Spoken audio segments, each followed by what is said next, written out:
Плесента е проблем на сградите с лоша топлоизолация. Появява се предимно на външни стени, в ъглите и над прозорците. За щастие имаме Саво, което решава проблема бързо, лесно и ефикасно.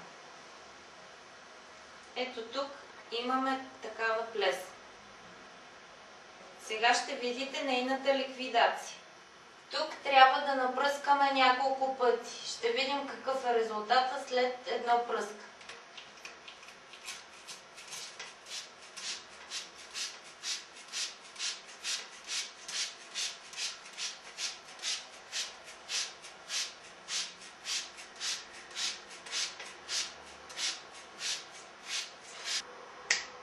Виждате ефект след 1 минута. Виждаме, че Саво действа ефективно. Ефект след 3 минути. Това е ефекта след 15 минути. Тук е достатъчно да се напръска още един път и ще стане бяло.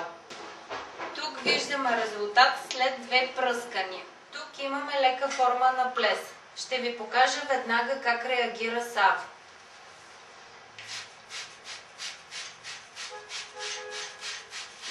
Виждате как действа веднага за няколко секунди.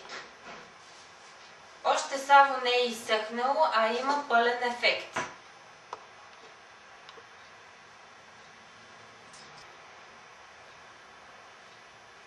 Тук имаме проблем с плесен в детска стая.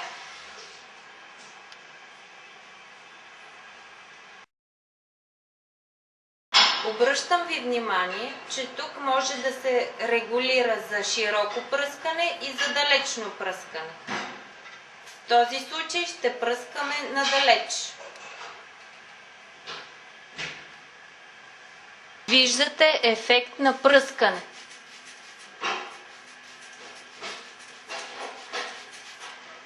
Това е ефект след 30 секунди. Виждате, че Саво започва да реагира. Това е след първата минута. Това е 5 минути след пръскането. Виждате ефекта след 7 минути. Тук виждаме краен ефект след 10 минути и проблемът е решен. Обикновено имаме проблеми с плесента в банята. Имам го и аз. Погледнете.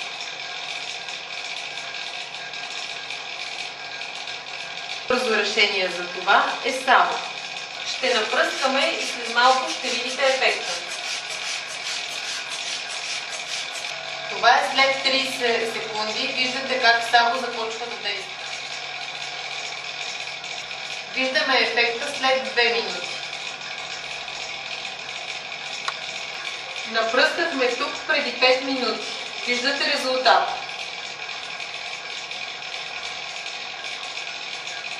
Виждате, че Саво е ефикасното решение за всяка домакиня.